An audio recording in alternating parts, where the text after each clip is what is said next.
नमस्कार मैत्रिणींनो. वातावरण म्हणजे काय या घटकात आपण खालील मुद्दे समजून घेणार आहोत.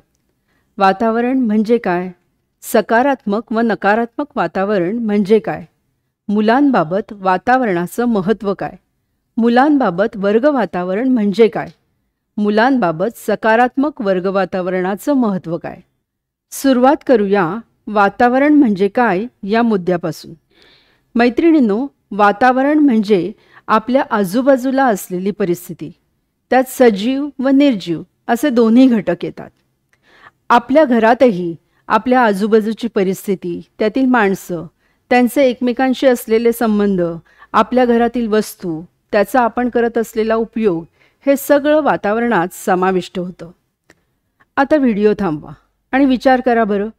तुमच्या भोवतीचं वातावरण म्हणजेच तुमच्या आजूबाजूला असलेली परिस्थिती, बरोबर ना? मग त्यातील सजीव घटक सांगा बरं, तसंच निर्जीव घटक सांगा. आपल्या घरच्या वातावरणातील घटक सांगा बरं. या सगळ्याची आपल्या नोंदवहीत नोंद करून आपण प्रत्यक्ष भेटू तेव्हा नक्की दाखवा बरं. आपल्या सभोवतालच्या वातावरणाचा आपल्यावर सतत परिणाम होत असतो. उदाहरणार्थ, आपण एखाद्या वेळी अगदी गडबडीत असू, भरपूर कामांची जबाबदारी असेल, एखादा ताण असेल, पण तेवढ्यात वातावरणात आपलं आवडतं गाणं ऐकू आलं किंवा आपली आवडती व्यक्ती दिसली तर आपल्यावर त्याचा नक्कीच परिणाम होतो. आपल्यावर आलेला ताण थोडा दूर झाल्यासारखा वाटतो, बरोबर ना? म्हणजे आपल्या आजूबाजूचं वातावरण व त्यातील विविध सजीव व निर्जीव घटक आपल्यावर परिणाम करत असतात. आता सकारात्मक वातावरण आणि नकारात्मक वातावरण म्हणजे काय ते पाहू. सकारात्मक वातावरण. एखाद्या घरातील वातावरण आपल्याला खूप आवडतं, कारण त्या घरातील सगळेजण एकमेकांची काळजी घेत असतात, गप्पा मारत असतात, घरात सामंजस्याचं वातावरण असतं. अशा वातावरणात आपल्याला राहायला आवडतं, हो ना? यालाच सकारात्मक वातावरण असं म्हणतात. अशा सकारात्मक वातावरणात आपल्याला उत्साही, आनंदी वाटत असतं. आता नकारात्मक वातावरण पाहू. जर एखाद्या घरात सतत भांडणं होत असतील, मारणं असेल, तर अशा वातावरणात आपल्याला नकोसं वाटतं, त्या वातावरणापासून दूर जावंसं वाटतं, बरोबर ना? यालाच नकारात्मक वातावरण असं म्हणतात. अशा नकारात्मक वातावरणात आपल्याला उत्साहवर्धक वाटत नाही, म्हणजेच आपल्या मानसिक जडणघडणीला हे वातावरण घातक ठरतं.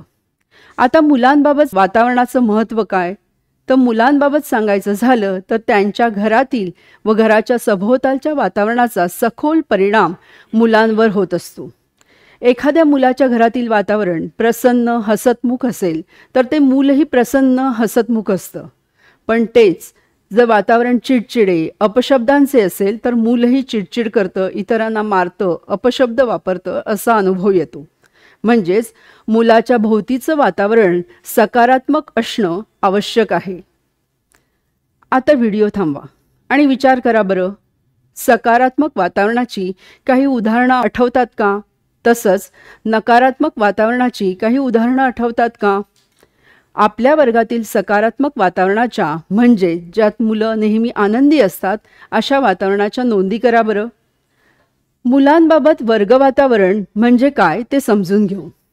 वर्ग वातावरण म्हणजे मुलांसाठी वर्गात असलेलं वातावरण. वर्ग वातावरणाला मुलांचा तिसरा शिक्षक असं म्हणतात.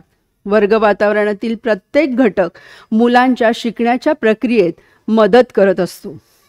म्हणूनच मुलांबाबत सकारात्मक वर्ग वातावरण म्हणजे ज्या वातावरणात मूल प्रसन्न, आनंदी राहील असं असणं महत्त्वाचं असतं.